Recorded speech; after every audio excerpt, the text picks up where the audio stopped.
Assalamualaikum warahmatullahi wabarakatuh. Oke, anak-anak, pada pembelajaran kali ini kita akan mempelajari tema 1, yaitu indahnya saling berbagi, yang berkaitan dengan surat Al-Kafirun ayat 1 sampai 6. Sebelum kita mulai pembelajaran, marilah kita berdoa bersama dulu. Rabbi zidni ilma warzuqni fahma waj'alni minas sholihin. Oke. Selanjutnya kita akan berkenalan ya dengan surat Al-Kafirun. Nah, surat Al-Kafirun ini di dalam Al-Quran adalah surat yang ke-109. Artinya urutannya itu surat Al-Kafirun ada di urutan ke-109 di dalam Al-Quran. Selanjutnya, Al-Kafirun itu terdiri dari 6 ayat ya. Ada 6 ayat surat Al-Kafirun.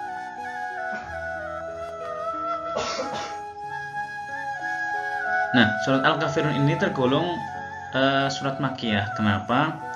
Karena surat Al-Kafirun ini diturunkan di kota Mekah. Sedangkan untuk surat yang diturunkan di kota Madinah namanya surat Madaniyah. Kemudian Al-Kafirun ini artinya adalah orang-orang kafir ya. Jadi surat ini menjelaskan tentang orang-orang kafir. Selanjutnya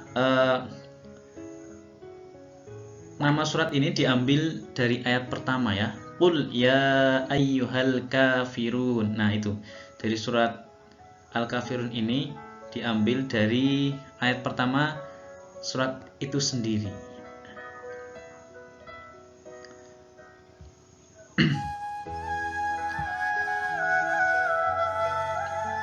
Kemudian pokok surat ini adalah tidak diizinkannya kita berkompromi dalam bentuk mencampur adukan agama. Ya, jadi tidak boleh kita mencampur adukan antara agama Islam dengan agama Kristen dalam hal-hal ibadah dan akidah.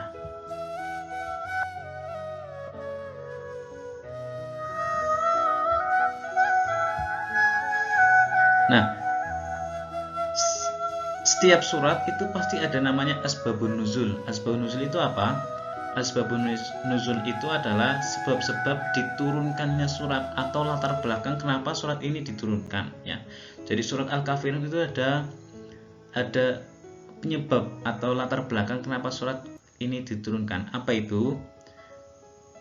Nah, jadi asbabun nuzulnya itu dulu orang-orang kafir Quraisy ya, seperti Walid Al-Mughirah, As bin Wa'il, Aswad bin Abdul Muthalib, dan lain-lain itu menemui Rasulullah waktu itu.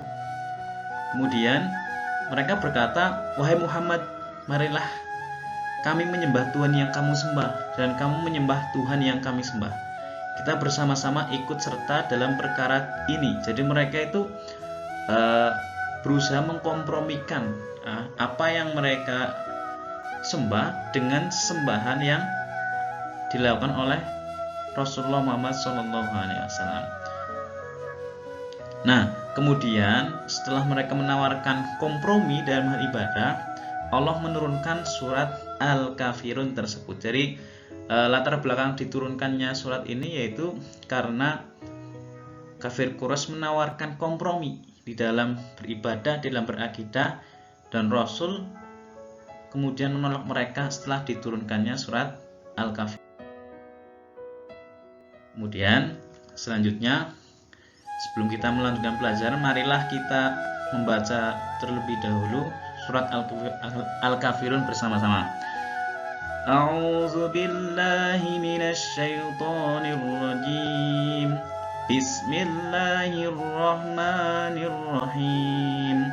Qul ya ayyuhal kafirun la a'budu ma ta'budun wala antum 'abidun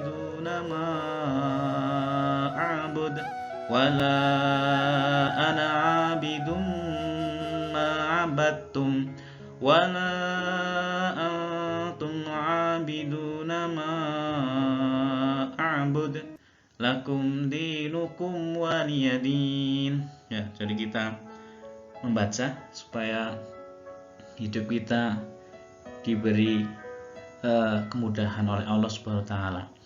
Karena Al-Qur'an adalah hudal linnas wa bayyinatin minal huda wal furqan. Jadi Al-Qur'an sebagai petunjuk. Oleh karena itu kita harus membaca Al-Qur'an setiap harinya walaupun satu ayat. Kemudian anak-anak,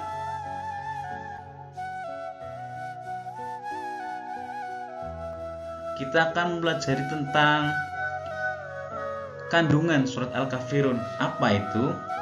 Ada beberapa kandungan. Yang pertama adalah tadi sudah dijelaskan dalam Asbabun Nuzul bahwa umat Islam itu menolak dengan tegas ajaran kaum kafir Quraisy untuk menyembah berhala. Itu yang pertama, dan ini penting. Yang kedua, ini untuk menunjukkan perbedaan sembahan antara kita kaum muslim dengan kaum kafir. Artinya kita menyembah Allah sedangkan kaum kafir menyembah berhala. Kemudian kandungan selanjutnya adalah ini tidak ada kompromi di dalam akidah kita. Artinya kita tidak boleh berkompromi. Kita boleh tolong-menolong dalam hal kebaikan dengan umat selain Islam, akan tapi kita tidak boleh berkompromi dalam akidah kita atau dalam peribadahan. Kemudian untuk kandungan selanjutnya adalah ayat ini menegaskan bahwa Rasulullah itu tidak akan menyembah apapun selain Allah SWT. Begitupun dengan kita sebagai umatnya, kita harus menyembah Allah SWT. Tidak boleh menyembah kepada selain Allah atau berhala atau yang lainnya yang bertentangan dengan akidah umat Islam.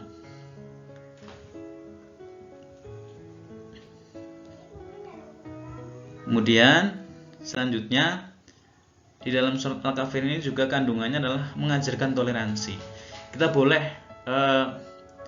bertoleransi dengan umat agama Islam, umat agama lain dalam hal tolong menolong. Misal ada tetangga kita yang beragama Kristen, ya. Kemudian dia minta tolong kita untuk membantu membersihkan halamannya, maka kita boleh kita boleh bertoleransi dalam hal tolong menolong seperti ini. Tapi ketika ada umat Kristen mengajak kita untuk beribadah di gereja, maka itu tidak boleh. Artinya toleransi yang terdapat dalam surat Al-Kafirun itu dalam hal sosial. Untuk dalam hal akidah kita tidak boleh berkompromi dalam toleransi. Demikian anak-anak penjelasan dari Bapak Guru. Semoga bermanfaat. Selanjutnya kalian menghafalkan surat Al-Kafir ini sampai hafal dengan baik dan benar. Nanti Bapak koreksi di mana letak kesalahan dan kita bersama-sama menghafalkan surat ini. Terima kasih dan mari kita baca pembelajaran kita pada hari ini dengan bacaan hamdalah bersama. Alhamdulillahirabbil alamin. Akhir kata, wassalamualaikum warahmatullahi taala wabarakatuh.